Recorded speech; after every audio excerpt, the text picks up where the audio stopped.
listening to Not So Live from Asteroid G. I'm Mike Finkelstein, and I'm partial to the cat suit myself. With me, as always, in the booth is... Your buddy Mike, your horror and now video game buddy. How you doing? We talk a lot about these two subjects here. We do.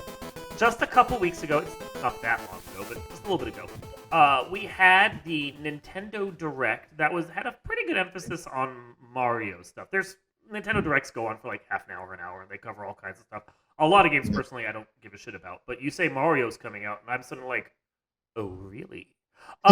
So this recent Nintendo Direct had 4 little tidbits of Mario news, some longer than others, as these games are closer to production than others. Some of them very exciting. All of them kind of intriguing, and they're always, except for maybe one. The least interesting, but probably the one that many people will actually care about, is that Wave 5 of the Mario Kart tracks is coming out. 4 new characters, including Kamek, which people seemed excited about, but I'm like, it's a wizard. But a lot of emphasis on the tracks that are coming out. I mean, obviously, most of them are based on courses from previous games, as these courses have been. But a lot of emphasis on the mobile phone tour courses, which was interesting. Yeah, Kamek actually, one of my favorite, sub bosses of the franchise. There's a really great Mario ROM hack out there that a YouTuber named Ryukar runs that has Kamek as the final boss. So like he gets some love too.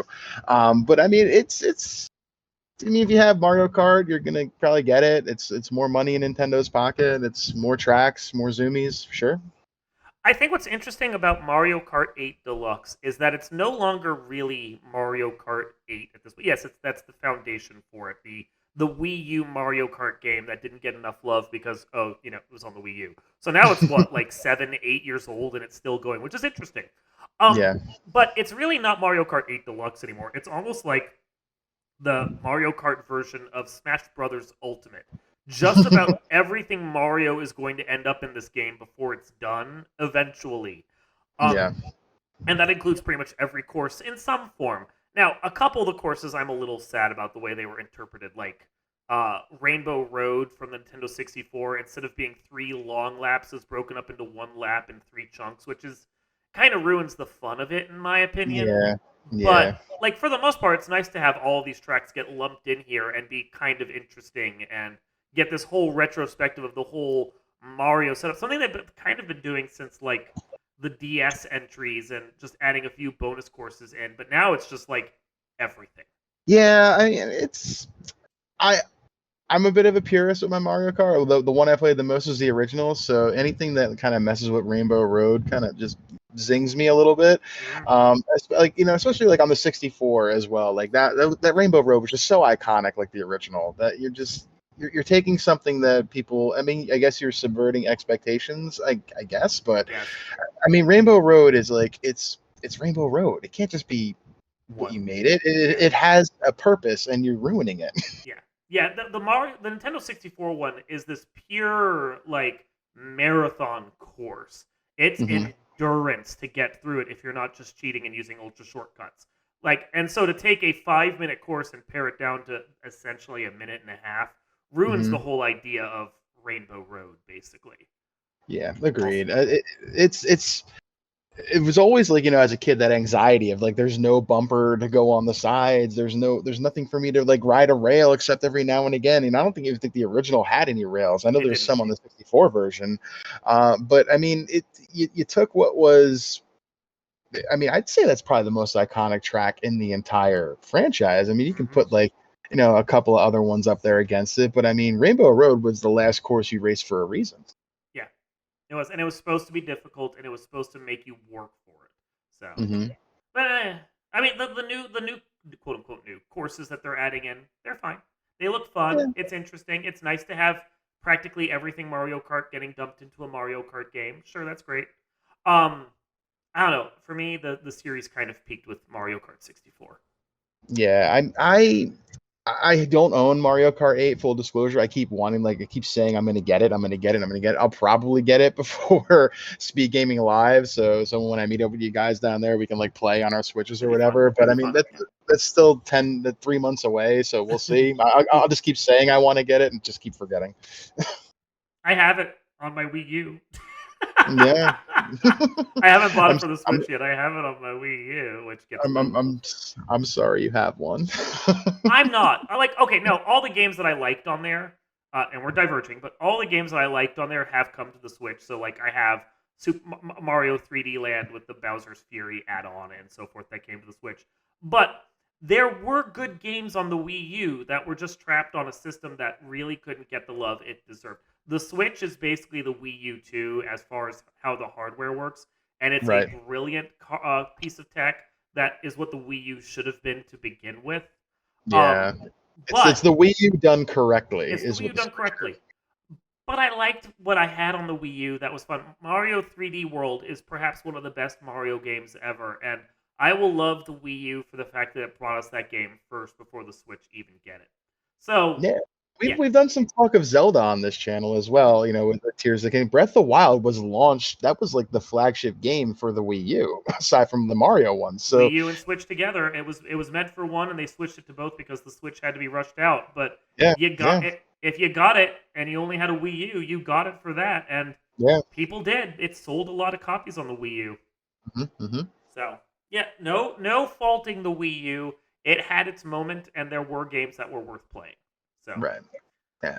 on to better things. However, the Hmm. next thing that we have, which is interesting, is Super Mario Wonder, which looks like a Mario platforming game in the style of New Super Mario Brothers. Which that's another game I liked on the Wii U. New Super Yeah. Mario Brothers Wii U was a legit throwback to Super Mario Brothers 3, and it fucking rocked.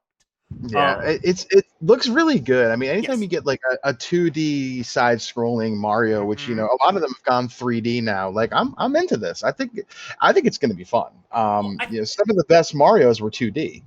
I think it's interesting how they're doing it because they brought Mario 3D Land to the Switch. So we Hmm. have that game being awesome on there. Then Hmm. we have the Mario Odyssey, which is the 3D version of Mario on the Switch. Since we Hmm. have both of those games, what we need next is a 2D one. So Nintendo is wisely bringing that to the Switch as well. And so you have all three representations of how Mario plays now in one console. That's brilliant. Yeah, yeah, and it looks like we have some new power-ups there with the elephant suit, which is Hmm. interesting, and you have the ice flower, which is always a fan favorite. It's pretty cool. Like I'm into this.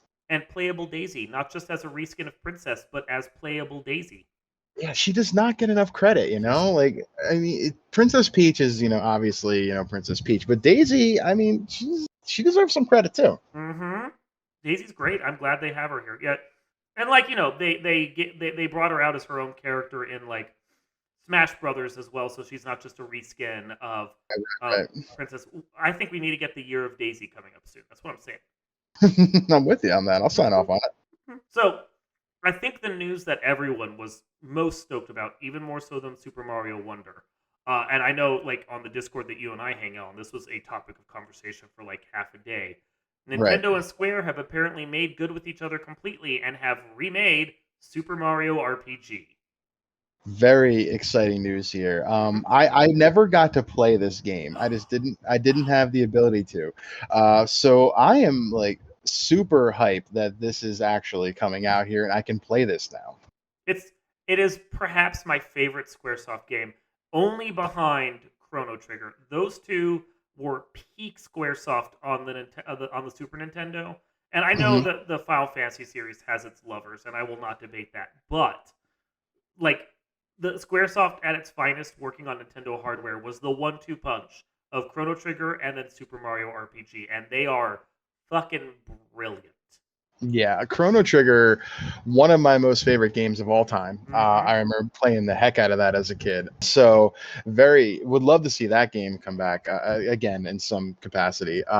But I mean, Super Mario RPG, we just had on our Discord that we hang on a marathon run where I was doing the morning shift on a Sunday morning very early, watching somebody play the Armageddon version, all of Super Mario RPG. So my first experience of seeing that was as hard as it could be, and it was just a really quality game to watch. Like it was fun. I It's enjoyed it. it's a fantastic game. There are some really interesting little cheats that you can do and things that the game wasn't meant to do that speedrunning tech, of course. That's fun to watch it play, but even just watching the base game and just how colorful and lively it is. Square managed to marry their RPG mechanics with Nintendo's bright and sunny personality in a way that I don't think any other company could do. Even the Nintendo developed through second parties RPG games to come afterwards haven't had the right flavor that the Square Super Mario RPG did. It was perfect. So I I know Paper Mario and the Mario and Luigi's and all those will have their defenders. I think the series peaked with the first one with Super Mario RPG, and I keep hoping that like maybe this remake they're doing will spurn like Nintendo and Square to be like, let's make a Super Mario RPG 2. Maybe it's Mhm. finally time.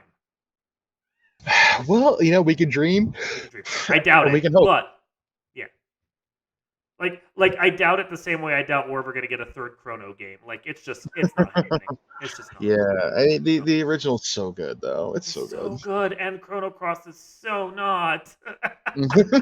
I've I've I done this rant before. I don't feel the need to do this rant before, but Yeah, like yeah. I enjoyed Chrono Cross. It's fine. Like the it's fine. battle system was interesting and Mhm. whatnot, but it was not. It sure was not the original. No, We'll leave it at my that. my feelings on it have tempered over time. I have gone from outright loathing it to just being like, it's fine.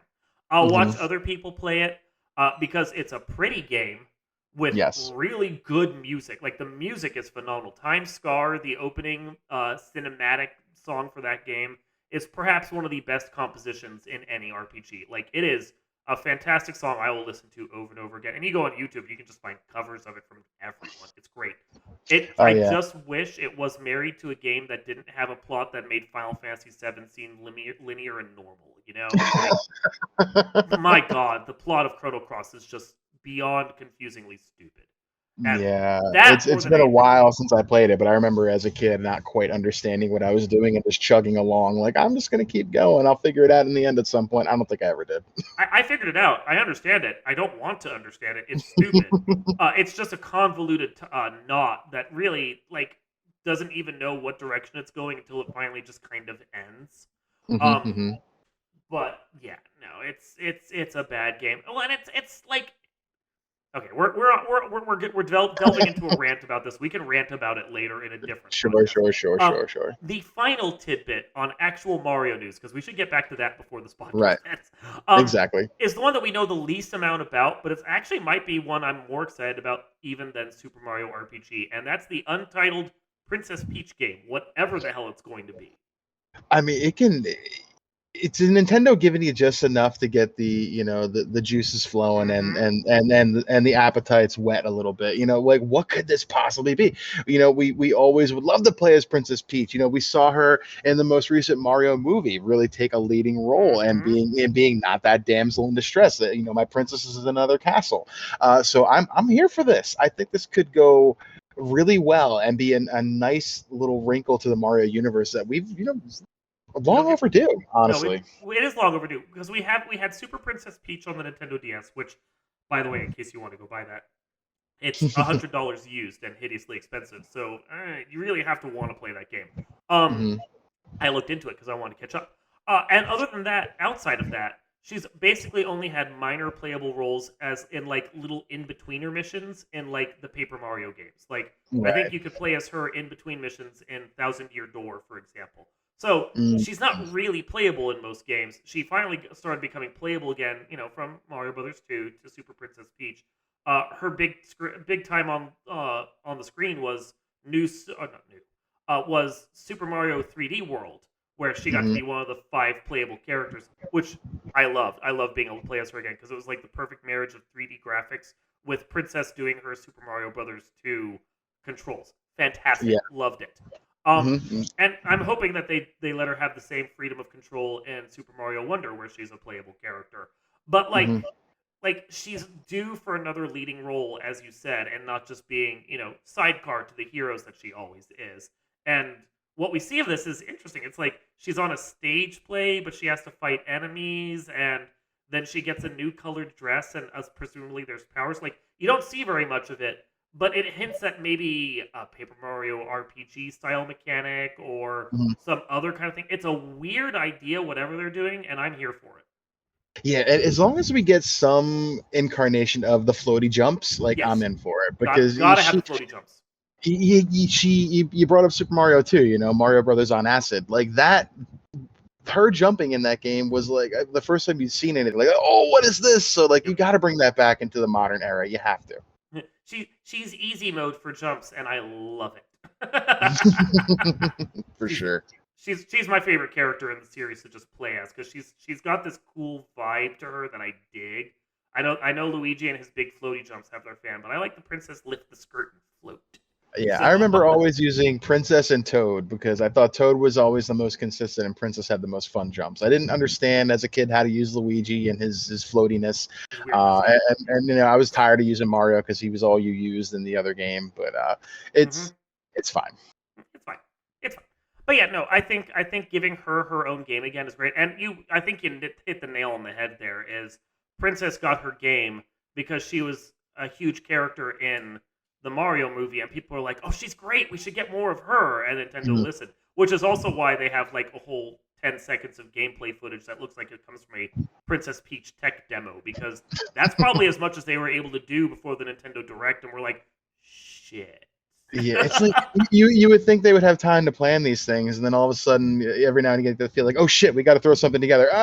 Just give them this. This is fine. And people like this. Why do they like this? Okay, let's just do something quick. Yeah, no, yeah, no, yeah. So no, but I'm happy they're doing it. I think she definitely deserved this again, and let's just hope that it leads to more as well, because she's a great character.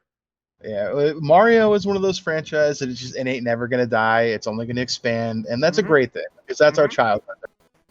So I like what they're doing. I think Princess Peach is long overdue for her own solo adventure. Maybe we get her saving Mario this time. I remember from the Nintendo Power, magazines I used to get as a kid. There was like one comic strip of it where Princess actually saved Mario, and he was like, oh, all sad and everything, and it was just a really like nice take story.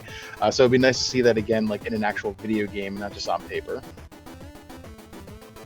So, anything else, Mario, that you want to discuss? No, like I said, Super Mario RPG, never played it. Very excited to give it a shot. 2D Mario, all about it, and Princess Peach. Let's go. Let's go, Princess Peach in a maybe 3D world kind of game. One day we'll figure that out. Right.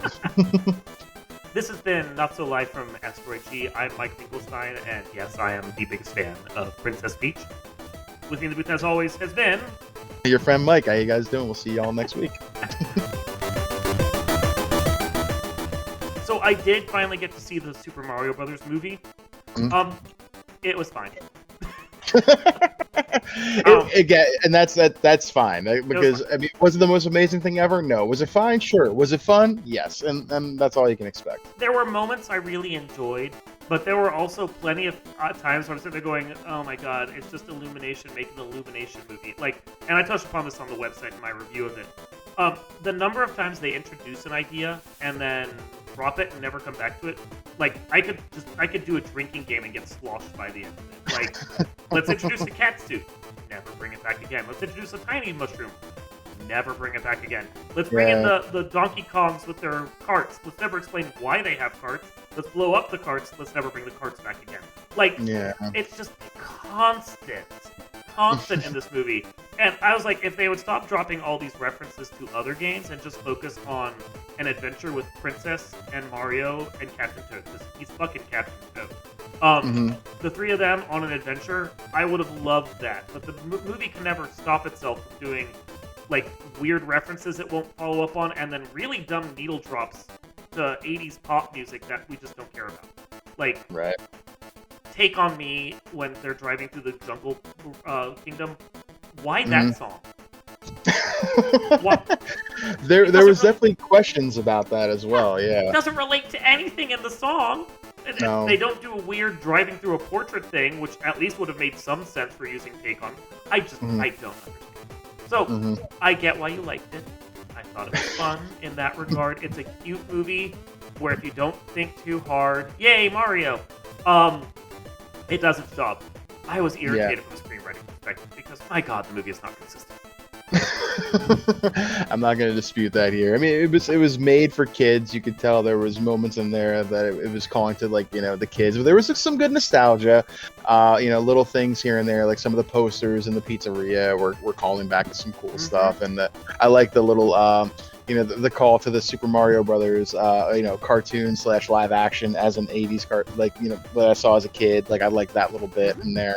There was something good in there, but yeah, it was definitely commercialized. It was very Illumination. It was yeah. It was everything I expected from an Illumination movie. That's for good and ill.